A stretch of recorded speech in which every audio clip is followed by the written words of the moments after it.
Зорилгынхаа замаар шантрахгүй хөдөлмөрлөж байгаа хүнд амьдрал өдөр бүхэн бэлэг бэлддэг юм. Бэлэг хэмжээр бус. Итгэл урмаар ирдэг энэ бэлгийг аз жаргал хэмээн нэрлэдэг ачуу. Амжилтын түүх. Science FM 94.1 радио сонсогч та бүхэнтэйгээ амжилтын түүх нэвтрүүлгээр уулзж байна. Тэгэхээр амьдрал гэгч үнэт бэлгийг өөртөө болоод хүн төрөлхтөнд хэрэгтэй зүйлд зориулж амжилтын эзэд болсон гайхамшигтай хүмүүс өчнөө олон.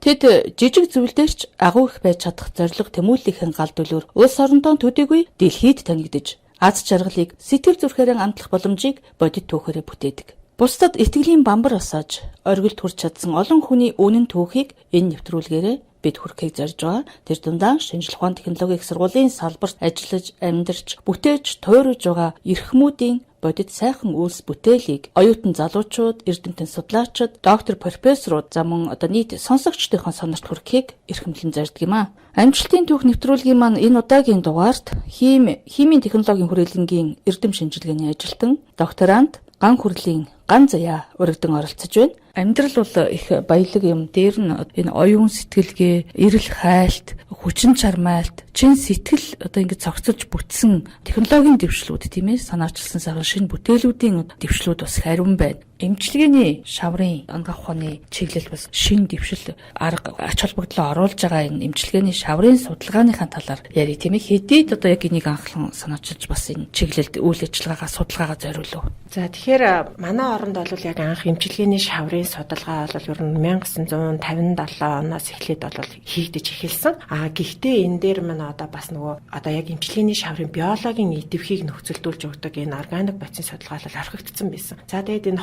2000 оны эхнээс эхлээд манай хим технологийн хүрээлэн дээр энэ эмчилгээний шаврын судалгааг цогцоор нь хийж эхлээд манай Монгол орны эмчилгээний шавартай 40 гаруй нуурын ардыг бол бүрэн судалгаад хамруулж чадна. За тэгэхээр бид бол яг энэ судалгааныхаа үндсэн дээр үндэслээд эмчилгээний шаврын усан хаандын бэлтгэл боёо шавшилгын бэлтгэл, электропорез бэлтгэл гэсэн хоёр бэлтгэлийг энэ олон жилийн судалгааны үр дүнгээс гаргаж авсан байгаа. За энэхүү бэлтгэл нь ямар утга учиртай вэ гэхээр эмчилгээний шаврыг хэрэглэхэд хавсарсан онцтой өвчтнүүд буюу зүрх судасны өвчлөл, даралт өндөртэй хүмүүс бол хэрэглэх хориотой байдаг. Тэгэхээр энэ хавсарсан онцтой хүмүүс маань үе мөчний өвчлөл болон арьс хашил бусад юундаа бол шавчлагын бэлтгэлийг хэрэглэх бүрэн боломжтой болж байгаа юм. За энэ нь болохоор эмчилгээний шавраас биологийн идэвхтэй нэгдлүүд органик бодис эрдэс бодисыг бол бид нар ингээд тодорхой стандарт ханд бэлдээд ингээд гаргаж авсан. Тэгэхээр энэ бэлтгэлийг нэгсэндээ хавсарсан онцтой өвчтнүүд хэрэглэхээс гадна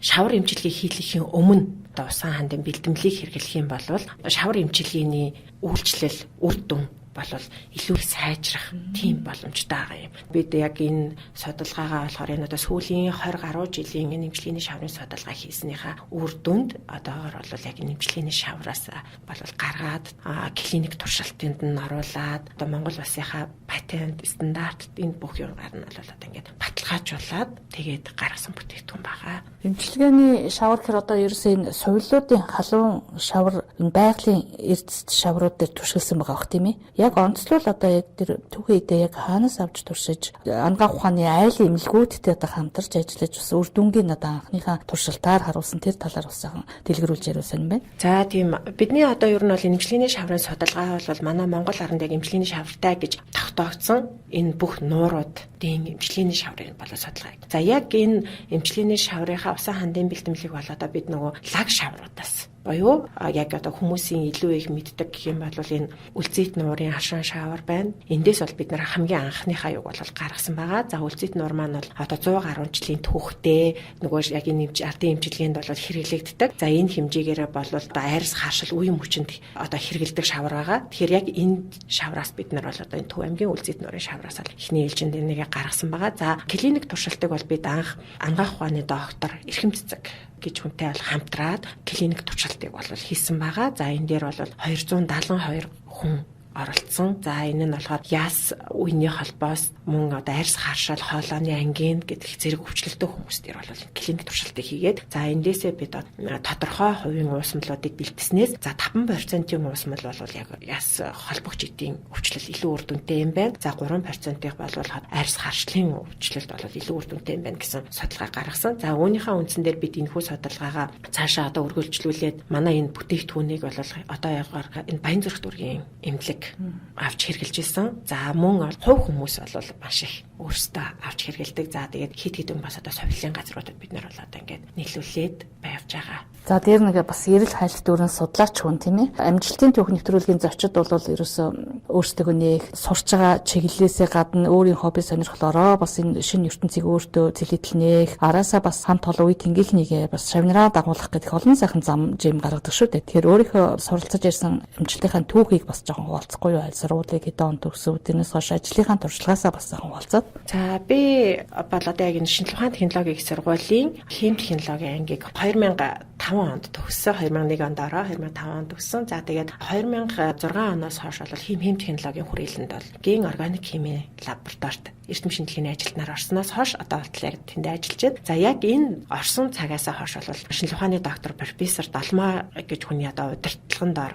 ажиллаад яг энэ Монгол орны эмчилгээний шаврын судалгаа, химийн арилга, органик бацин судалгаа гэсэн энэ сэдвээр ингээд ажиллаж байна. 10 хэдэн жил ажиллаад явж байгаа. Яг энэ чиглэлээрээ болвол Монгол улсад байгаа энэ эмчилгээний шаврын нууруудын судалгаа хийхээс гадна эмчилгээний шаврын физик химийн үзүүлэлтүүдийг тодорхойлох стандартуудыг батлуулсан байна. За тэгээд хит хитэн одоо яг энэ чиглэлийн бүтээгдэхүүнүүдийг гаргах технологийн заавар патент ингээд батлуулаад яг энэ эмчилгээний шаврын судалгаагаа бол барьж ингээд одоо 10 хэдэн жил ажилласан. Одоо бас залуу хүн өөрийн юу гэдгийг амьдралыг үзэх үзэл гэдэг юм хүн чинь бас нэг өөрийн сайхан зарчим мөрдлөг байдаг шүү дээ. Тэр дундаа судлаач хүндэд бол асар их цаг хугацаа, дээр нь тэр цаг хугацааг онцтой төлөвлөх, тэрийгэ зөв мөрдөх, зорилгоо гүйцэлдүүлэх гэдэг их олон ажил давхцаж огтлцож тэрний биелэл гардаг гэж таараа. Тэгэхээр амьдралын хувь мөрдлөгийнхөө дээр нь одоо тэр төлөвлөлтийнхөө амжилтынхаа одоо тэр гол нууцыг ер нь юун дээр их гол түлхүүр гэж бодож явдаг. За яг судлаач хүний хувьд бол би ерөөс нэг үгийг маш их өөрөө бодож явдаг. За энэ үгээр анх намайг энэ судлаач болно гэд одоо энэ хим технологийн хүрээлэнд орж байхад миний багш буюу одоо Далмаа доктор маань надад ингэж хэлчихсэн. Судлаач хүн бол нэг тоо гарахад энэ тоо ямар утга учиртай юм бэ?